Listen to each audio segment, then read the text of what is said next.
എൻ്റെ അന്തരാത്മാവിലേക്ക് ഒഴുകിയിറങ്ങിയ ദൈവകരുണ. ഒരു സമ്മേളന സമയത്ത് ഈശോ എന്നോട് പറഞ്ഞു, നീ തിരഞ്ഞെടുക്കപ്പെട്ട മുന്തിരിക്കുലയിലെ മധുരമുള്ള ഒരു മുന്തിരിയാണ്. നിന്നിൽ ഒഴുകുന്ന നീരിൻ്റെ ഒരു ഓഹരി മറ്റുള്ളവർക്കും പങ്കുവയ്ക്കണമെന്ന് ഞാൻ ആഗ്രഹിക്കുന്നു.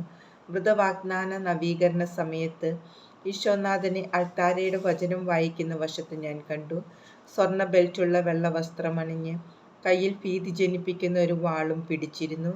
സിസ്റ്റേഴ്സ് തങ്ങളുടെ വ്രതവാഗ്ദാന നവീകരണം ആരംഭിക്കുന്ന നിമിഷം വരെ അത് നീണ്ടുനിന്നു. അപ്പോൾ അവർണ്ണനീയമായ ഒരു ഉജ്ജ്വല പ്രകാശം ഞാൻ കണ്ടു. ഈ ഉജ്ജ്വല പ്രകാശത്തിന് മുന്നിൽ തുലാസിൻ്റെ ആകൃതിയിൽ ഒരു വെളുത്ത മേഘത്തെയും കണ്ടു. അപ്പോൾ ഈശോ വന്ന് ആ വാൾ തുലാസിൻ്റെ ഒരു വശത്ത് വെച്ചു. ആ തട്ട് ഭാരത്തോടെ നിലമുട്ടെ താഴ്ന്നു വന്നു.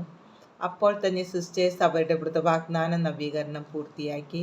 അപ്പോൾ മാലാഖമാർ ഓരോ സിസ്റ്ററിൽ നിന്നും എന്തോ എടുത്ത് ധൂപക്കുറ്റിയുടെ ആകൃതിയിലുള്ള ഒരു സ്വർണ്ണപാത്രത്തിൽ വയ്ക്കുന്നത് ഞാൻ കാണുകയുണ്ടായി. എല്ലാ സിസ്റ്റേഴ്സിൽ നിന്നും അത് ശേഖരിച്ച ശേഷം ആ പൊൻപാത്രം തുലാസിൻ്റെ മറ്റേ തട്ടിൽ വച്ചു. ഉടനെ തന്നെ ആ തട്ട് താണു വരികയും വാൾ വച്ചിരുന്ന തട്ട് മുകളിലേക്ക് പൊങ്ങിപ്പോകുകയും ചെയ്തു. ആ സമയം ധൂപക്കുറ്റിയിൽ നിന്ന് ഒരു തീനാളം പുറപ്പെട്ട് ഉജ്ജ്വല പ്രകാശമായി മാറി. അപ്പോൾ ആ ഉജ്ജ്വല പ്രകാശത്തിൽ നിന്ന് ഈ സ്വരം ഞാൻ കേട്ടു, വാൾ അതിൻ്റെ സ്ഥാനത്ത് വയ്ക്കുക, ബലിയർപ്പണം വളരെ വലുതാണ്. അതിനുശേഷം ഈശോ ഞങ്ങളെ അനുഗ്രഹിച്ചു. ഞാൻ ദർശിച്ചതെല്ലാം അദൃശ്യമായി. സിസ്റ്റേഴ്സ് ദിവ്യകാരുണ്യം സ്വീകരിക്കാൻ തുടങ്ങിയിരുന്നു. ഞാൻ ദിവ്യകാരുണ്യം സ്വീകരിച്ചപ്പോൾ അവർണ്ണനീയമായ ആനന്ദത്താൽ എൻ്റെ ആത്മാവ് നിറഞ്ഞു. ഫെബ്രുവരി 15, 1935. മരണാസന്നയായ അമ്മയെ കാണാൻ കുറച്ച് ദിവസത്തെ പിതൃഭവന സന്ദർശനം. എൻ്റെ അമ്മ ഗുരുതരമായ രോഗാവസ്ഥയിലാണെന്നും മരണത്തോടടുത്തെന്നും മരിക്കുന്നതിന് മുമ്പായി എന്നെ ഒരിക്കൽ കൂടി കാണാൻ ആഗ്രഹിക്കുന്നതിനാൽ വീട്ടിലേക്ക് വരാൻ അമ്മ ആഗ്രഹിക്കുന്നുവെന്നും അറിഞ്ഞപ്പോൾ എൻ്റെ ഹൃദയം വികാരതരളിതമായി.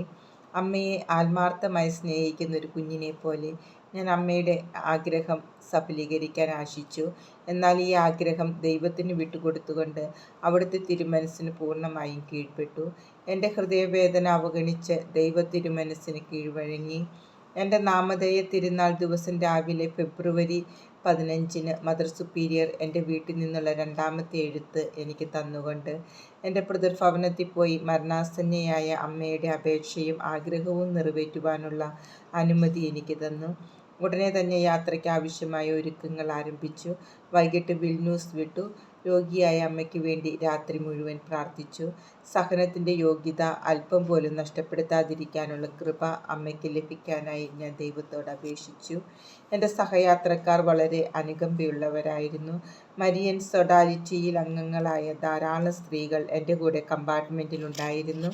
അതിലൊരാൾ വളരെ സഹിക്കുന്നതായും ആത്മാവിൽ വലിയ പോരാട്ടം നടക്കുന്നതായും ഞാൻ മനസ്സിലാക്കി. ആ ആത്മാവിന് വേണ്ടി അരൂപിയിൽ ഞാൻ പ്രാർത്ഥിക്കാൻ തുടങ്ങി. 11 മണിയായപ്പോൾ ഈ സ്ത്രീകൾ വർത്തമാനത്തിനായി മറ്റൊരു കമ്പാർട്ട്മെൻറ്റിലേക്ക് പോയി. വണ്ടിയിൽ ഞങ്ങൾ രണ്ടുപേരും തനിച്ചായി. എൻ്റെ പ്രാർത്ഥന ആത്മാവിൻ്റെ പോരാട്ടം കൂടുതൽ രൂക്ഷമാക്കിയതായി ഞാൻ അറിഞ്ഞു. ഞാൻ അവളെ ആശ്വസിപ്പിച്ചില്ല, എന്നാൽ കൂടുതൽ തീഷ്ണതയോടെ പ്രാർത്ഥിച്ചു. അവസാനം ആ സ്ത്രീ എൻ്റെ നേരെ തിരിഞ്ഞ് ദൈവത്തോട് അവൾ ചെയ്ത ഒരു പ്രത്യേക വാഗ്ദാനം നിവൃത്തിയാക്കാൻ അവൾ ബാധ്യസ്ഥയാണോ എന്ന് ചോദിച്ചു. ആ സമയത്ത് വാഗ്ദാനത്തെക്കുറിച്ചുള്ള ആന്തരിക അറിവ് എനിക്ക് ലഭിച്ചു. ഞാൻ പറഞ്ഞു, അത് നിറവേറ്റാൻ നീ തീർത്തും ബാധ്യസ്ഥയാണ്, അല്ലെങ്കിൽ നിന്റെ ശിഷ്ടജീവിതം മുഴുവൻ ദുരിതപൂർണമായിരിക്കും. ഈ ചിന്ത എല്ലാ സ്ഥലങ്ങളിലും നിന്നെ പിന്തുടരും. നിനക്കൊരു സമാധാനവും ലഭിക്കുകയില്ല. എൻ്റെ മറുപടി കേട്ട് അത്ഭുത പരതന്ത്രയായി അവൾ എന്നോട് എല്ലാം തുറന്ന് സംസാരിച്ചു. അവളൊരു സ്കൂൾ അധ്യാപികയായിരുന്നു. പരീക്ഷയ്ക്ക് ഒരുങ്ങിക്കൊണ്ടിരുന്നപ്പോൾ അവൾ ദൈവത്തോട് ഇപ്രകാരം വാഗ്ദാനം ചെയ്തു, പരീക്ഷയിൽ നല്ല വിജയം ലഭിച്ചാൽ ദൈവശുശ്രൂഷയ്ക്ക് തന്നെ പൂർണ്ണമായി സമർപ്പിക്കാം, അതായത് ഒരു സന്യാസ സമൂഹത്തിൽ പ്രവേശിക്കാം. അവൾ പരീക്ഷയിൽ ഉന്നത വിജയം നേടി. അവൾ പറഞ്ഞു, എന്നാൽ ഞാൻ ലോകത്തിൻ്റെ വ്യഗ്രതയിൽപ്പെട്ടപ്പോൾ മഠത്തിൽ ചേരാനുള്ള താല്പര്യം എനിക്ക് നഷ്ടപ്പെട്ടു. എങ്കിലും എൻ്റെ മനസാക്ഷിയിൽ എനിക്കൊരു സമാധാനവും ലഭിച്ചില്ല. എല്ലാ വിനോദങ്ങളുടെ നടുവിലും ഞാൻ ദുഃഖിതയായിരുന്നു. ദീർഘമായ സംഭാഷണത്തിന് ശേഷം അവൾക്ക് പൂർണ്ണമായ മാറ്റം വന്നു. മഠത്തിൽ ചേരാനുള്ള നടപടികൾ ഉടനെ തന്നെ ആരംഭിക്കുമെന്ന് അവൾ എന്നോട് പറഞ്ഞു. അവൾക്ക് വേണ്ടി പ്രാർത്ഥിക്കണമെന്ന് അവൾ ആവശ്യപ്പെട്ടു. ദൈവം തൻ്റെ കൃപ ഉദാരമായി അവളിൽ വർഷിക്കുമെന്ന് ഞാൻ മനസ്സിലാക്കി. രാവിലെ ഞാൻ വാർസോയിലെത്തി. വൈകിട്ട് 8 മണിയായപ്പോൾ വീട്ടിലെത്തി. എൻ്റെ മാതാപിതാക്കൾക്കും കുടുംബം മുഴുവനും എത്ര വലിയ സന്തോഷമായിരുന്നു, അത് പറഞ്ഞറിയിക്കാൻ വയ്യ. എൻ്റെ അമ്മയുടെ ആരോഗ്യം അല്പം മെച്ചപ്പെട്ടിരുന്നു. എന്നാൽ പൂർണ്ണ ആരോഗ്യം വീണ്ടെടുക്കുന്ന കാര്യത്തിൽ ഡോക്ടർക്ക് ഒരു പ്രതീക്ഷയും ഉണ്ടായിരുന്നില്ല. പരസ്പരം അഭിവാദനം ചെയ്ത ശേഷം ഈ ജീവിതത്തിൽ തന്നെ വീണ്ടും കണ്ടുമുട്ടാൻ കൃപ നൽകിയ ദൈവത്തിന് ഞങ്ങൾ മുട്ടുകുത്തി നന്ദി പറഞ്ഞു.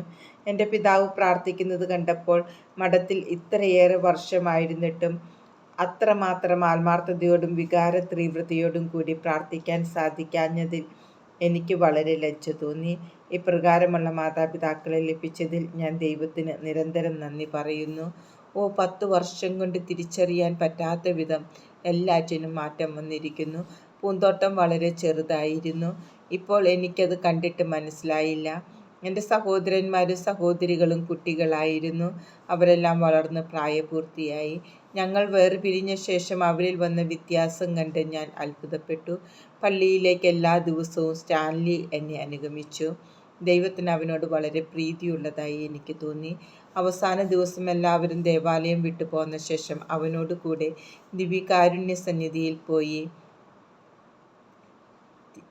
തി ദെയും എന്ന സ്വസ്ത്രഗീതം 2 പേരും കൂടി ഉരുവിട്ടു. ഒരു നിമിഷത്തെ നിശബ്ദതയ്ക്ക് ശേഷം ഈശോയുടെ മാധുര്യമുള്ള തിരുഹൃദയത്തിന് അവൻ്റെ ആത്മാവിനെ ഞാൻ സമർപ്പിച്ചു. ആ ചെറിയ ദേവാലയത്തിൽ പ്രാർത്ഥിക്കാൻ എത്ര എളുപ്പമായിരുന്നു. അവിടെ വച്ച് എനിക്ക് ലഭിച്ച എല്ലാ കൃപകളെക്കുറിച്ചും ഞാൻ ഓർത്തു. ആ നാളുകളിൽ അവയൊന്നും എനിക്ക് മനസ്സിലാകാതിരുന്നതിനാൽ ഞാൻ പലപ്പോഴും അവയെല്ലാം ദുർവിനിയോഗം ചെയ്തിരുന്നു. ഞാൻ അത്രയ്ക്ക് അന്ധതയിലായിരുന്നു. എൻ്റെ അന്ധതയെപ്പറ്റി പശ്ചാത്തപിച്ചപ്പോൾ പെട്ടെന്ന് ഈശോനാഥൻ പറഞ്ഞറിയിക്കാൻ വയ്യാത്ത സൗന്ദര്യത്താൽ പ്രശോഭിച്ചു നിൽക്കുന്നത് ഞാൻ കണ്ടു. അവിടുന്ന് അനുകമ്പയോടെ എന്നോട് പറഞ്ഞു, എൻ്റെ തിരഞ്ഞെടുക്കപ്പെട്ടവളെ, ഞാൻ നിനക്ക് ഇതിലും വലിയ കൃപകൾ നൽകും. നീ എൻ്റെ അനന്തമായ കരുണയുടെ നിത്യമായ സാക്ഷിയായിരിക്കും. എല്ലാവരും എന്നെ കാണണമെന്നും എന്നോട് സംസാരിക്കണമെന്നും ആഗ്രഹിച്ചതിനാൽ വീട്ടിലായിരുന്ന ദിവസങ്ങളിലെല്ലാം സന്ദർശകരുടെ ബഹളമായിരുന്നു. പല സമയത്ത് 25 പേര് വരെ ഞാൻ എണ്ണുകയുണ്ടായി. വിശുദ്ധരുടെ ജീവിതത്തെപ്പറ്റിയുള്ള എൻ്റെ വിവരണങ്ങൾ വളരെ താല്പര്യത്തോടെ അവർ ശ്രദ്ധിച്ചു. ഞങ്ങളുടെ വീട് യഥാർത്ഥത്തിൽ ഒരു ദൈവഭവനമാണെന്ന് എനിക്ക് തോന്നി. ദിവസവും വൈകുന്നേരങ്ങളിൽ ദൈവത്തെപ്പറ്റി അല്ലാതെ മറ്റൊന്നും ഞങ്ങൾ സംസാരിച്ചിരുന്നില്ല. സംസാരിച്ച് മടുക്കുമ്പോൾ ഏകാഗ്രതയും നിശബ്ദതയും ആഗ്രഹിച്ച് ഞാൻ വൈകുന്നേരങ്ങളിൽ പതുക്കെ പൂന്തോട്ടത്തിലേക്ക് കടന്ന് ദൈവത്തോട് തനിയെ സംസാരിച്ചിരുന്നു. എന്നാൽ പലപ്പോഴും അത് സാധിച്ചിരുന്നില്ല. ഉടനെ തന്നെ എൻ്റെ സഹോദരന്മാരോ സഹോദരിമാരോ വന്ന് എന്നെ വീട്ടിലേക്ക് കൂട്ടിക്കൊണ്ടു പോയിരുന്നതിനാൽ വീണ്ടും എനിക്ക് സംസാരിക്കേണ്ടി വന്നിരുന്നു. അവരെല്ലാം ആകാംക്ഷയോടെ എന്നെ തന്നെ നോക്കിയിരുന്നു. കുറച്ച് വിശ്രമം ലഭിക്കാൻ ഞാൻ ഒരു വഴി കണ്ടെത്തി. എൻ്റെ സഹോദരന്മാരോട് എനിക്ക് വേണ്ടി പാട്ട് പാടാൻ ആവശ്യപ്പെട്ടു. അവർക്ക് നല്ല സ്വരമാധുര്യമുള്ളതിനാൽ അവരിൽ ഒരാൾ വയലിനും മറ്റൊരാൾ മാൻഡോലിനും വായിക്കുമായിരുന്നു. ആ സമയത്ത് അവരെ ഒഴിവാക്കാതെ തന്നെ ആന്തരികമായി പ്രാർത്ഥിക്കാൻ എനിക്ക് സാധിച്ചിരുന്നു. കുഞ്ഞുങ്ങളെ ചുംബിക്കുന്നത് എനിക്ക് വളരെ ബുദ്ധിമുട്ടേറിയ കാര്യമായിരുന്നു. ഞാൻ അറിയുന്ന സ്ത്രീകൾ അവരുടെ കുഞ്ഞുങ്ങളുമായി എത്തി അവരെ അല്പസമയത്തേക്കെങ്കിലും എൻ്റെ കയ്യിലെടുക്കാനും ചുംബിക്കാനും ആവശ്യപ്പെട്ടിരുന്നു. അതൊരു വലിയ ബഹുമതിയായി അവർ കണക്കാക്കി. എനിക്കതൊരു പുണ്യപരിശീലനത്തിനുള്ള അവസരമായിരുന്നു. കാരണം കുട്ടികളിൽ പലരും വളരെ അഴുക്ക് പിടിച്ചിരുന്നവരായിരുന്നു. എന്നാൽ എൻ്റെ വികാരങ്ങളെ കീഴ്പ്പെടുത്താനും വെറുപ്പ് കാണിക്കാതിരിക്കാനും അപ്രകാരം അഴുക്കുള്ള കുട്ടികളെ ഞാൻ 2 തവണ ചുംബിച്ചു. സ്നേഹിതരിൽ ഒരാൾ സുഖക്കേട് മൂലം പഴുപ്പ് നിറഞ്ഞ കണ്ണുള്ള കുഞ്ഞുമായി വന്ന് എന്നോട് പറഞ്ഞു, സിസ്റ്റർ, ദയവായി ഒരു നിമിഷത്തേക്കെങ്കിലും ഈ കുഞ്ഞിനെ കയ്യിലെടുക്കുക. എൻ്റെ നൈസർഗികമായ പ്രകൃതി അതിന് മടിച്ചെങ്കിലും എല്ലാം അവഗണിച്ചുകൊണ്ട് ഞാൻ ആ കുഞ്ഞിനെ എടുത്ത് പഴുപ്പുള്ള സ്ഥലത്ത് 2 തവണ ചുംബിച്ചുകൊണ്ട് ആ കുഞ്ഞിൻ്റെ സൗഖ്യത്തിനായി ദൈവത്തോട് പ്രാർത്ഥിച്ചു. പുണ്യം പരിശീലിക്കാൻ പല അവസരങ്ങളും എനിക്ക് ലഭിച്ചു. ജനങ്ങൾ അവരുടെ ദുഃഖങ്ങൾ എന്നോട് പങ്കുവച്ചു.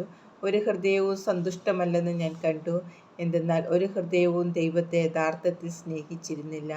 അതെന്നെ ഒട്ടും അത്ഭുതപ്പെടുത്തിയില്ല.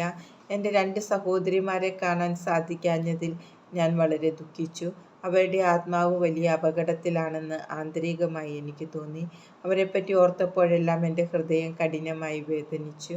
ഒരിക്കൽ ദൈവത്തോട് വളരെ അടുത്തായി തോന്നിയപ്പോൾ അവർക്ക് കൃപ നൽകാൻ ഞാൻ കർത്താവിനോട് തീവ്രമായി അപേക്ഷിച്ചു. കർത്താവ് എന്നോട് പറഞ്ഞു, അത്യാവശ്യമായ കൃപകൾ മാത്രമല്ല, പ്രത്യേക കൃപകൾ കൂടി ഞാൻ അവർക്ക് നൽകുന്നു. കർത്താവുമായി വലിയ ഐക്യത്തിലേക്ക് അവിടുന്ന് അവരെ വിളിക്കുമെന്ന് ഞാൻ മനസ്സിലാക്കി.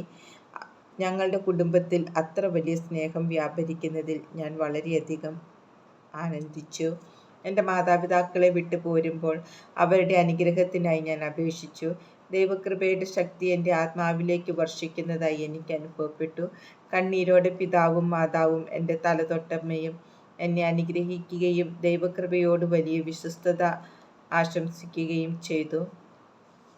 സന്യാസ ജീവിതത്തിലേക്ക് എന്നെ വിളിച്ചതുവഴി ദൈവം എനിക്ക് തന്ന ധാരാളം കൃപകളെ ഒരിക്കലും മറക്കരുതെന്ന് അവർ എന്നോട് യാചിച്ചു. അവർക്ക് വേണ്ടി പ്രാർത്ഥിക്കാനും അവർ ആവശ്യപ്പെട്ടു. എല്ലാവരും കരയുകയായിരുന്നെങ്കിലും ഞാൻ ഒരു തുള്ളി കണ്ണീർ പോലും പൊഴിച്ചില്ല.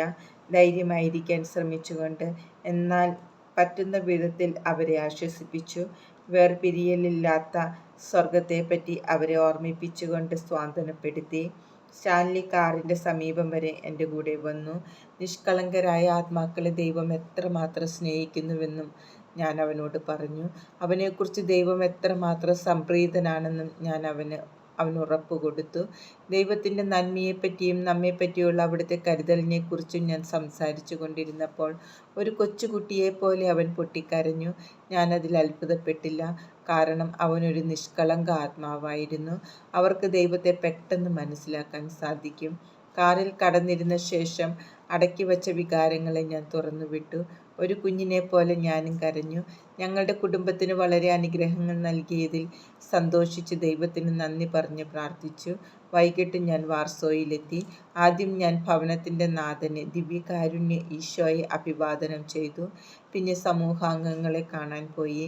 വിശ്രമിക്കാൻ പോകുന്നതിന് മുമ്പ് കർത്താവിന് ഗുഡ് നൈറ്റ് പറയാൻ ചാപ്പലിൽ പ്രവേശിച്ച് വീട്ടിലായിരുന്ന സമയത്ത് കർത്താവിനോട് അല്പം മാത്രം സംസാരിച്ച് ക്ഷമ ചോദിച്ച് പ്രാർത്ഥിച്ചപ്പോൾ എൻ്റെ അന്തരാത്മാവിൽ ഞാൻ ഈ സ്വരം കേട്ടു. നീ എന്നോട് സംസാരിക്കാതെ എൻ്റെ നന്മയെപ്പറ്റി മറ്റുള്ളവരോട് പറഞ്ഞ് എന്നെ സ്നേഹിക്കാൻ അവരെ പ്രേരിപ്പിച്ചതിൽ ഞാൻ വളരെ സംപ്രീതനാണ്. മദർ സുപ്പീരിയർ മേരി ജോസഫ് എന്നോട് പറഞ്ഞു, നാളെ നമ്മൾ രണ്ടുപേരും യോസെഫിനേക്കിലേക്ക് പോകുകയാണ്. സിസ്റ്ററിന് മദർ ജനറലുമായി മൈക്കിൾ സംസാരിക്കാൻ ഒരവസരം ലഭിക്കും. എനിക്ക് വളരെ സന്തോഷമായി. മദർ ജനറൽ എപ്പോഴും നന്മയും സമാധാനവും ദൈവാത്മാവും നിറഞ്ഞ ഒരു വ്യക്തിയായിരുന്നു. ഞാൻ അവരുമായി ദീർഘമായി സംസാരിച്ചു. വൈകിട്ടുള്ള ശുശ്രൂഷയെ ഞങ്ങൾ സംബന്ധിച്ചു. ഈശോയുടെ തിരുഹൃദയത്തിൻ്റെ ലുത്തിനിയ പാടി ഈശോനാഥനെ അരിലക്കയിൽ എഴുന്നള്ളിച്ചു വച്ചിരുന്നു.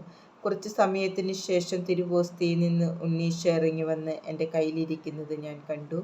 ഇതോ ഒരു നിമിഷത്തേക്ക് മാത്രം നീണ്ടു നിന്നു. എൻ്റെ ആത്മാവ് നിസ്സീമമായ ആനന്ദത്താൽ നിറഞ്ഞു. എൻ്റെ പഴയ ഡയറക്ടേഴ്സും മദർ സുപ്പീരിയറുമായ മേരി ജോസഫിൻ്റെ കൂടെ ചാപ്പലിൽ പ്രവേശിച്ച സമയത്ത് ഈശോയ്ക്കുണ്ടായിരുന്ന അതേ രൂപമായിരുന്നു ഉണ്ണീശോയ്ക്കുണ്ടായിരുന്നത്. പിറ്റേ ദിവസം ഞാൻ പ്രിയപ്പെട്ട വിൽന്യൂസിൽ മടങ്ങിയെത്തി. ഞങ്ങളുടെ മഠത്തിൽ മടങ്ങിയെത്തിയതിൽ ഞാൻ എത്രമാത്രം സന്തോഷിച്ചു. രണ്ടാമതും മഠത്തിൽ പ്രവേശിച്ചതായി എനിക്ക് തോന്നി. എല്ലാവരിൽ നിന്നും സഹായം ലഭിച്ചും എന്നാൽ ആരിൽ നിന്നും ശല്യം വരാതെ ആത്മാവിന് എളുപ്പത്തിൽ ദൈവത്തിൽ ലയിച്ചിരിക്കാൻ സഹായകമായ നിശബ്ദതയെയും സമാധാനത്തെയും ഓർത്ത് എനിക്ക് വളരെ ആനന്ദം തോന്നി.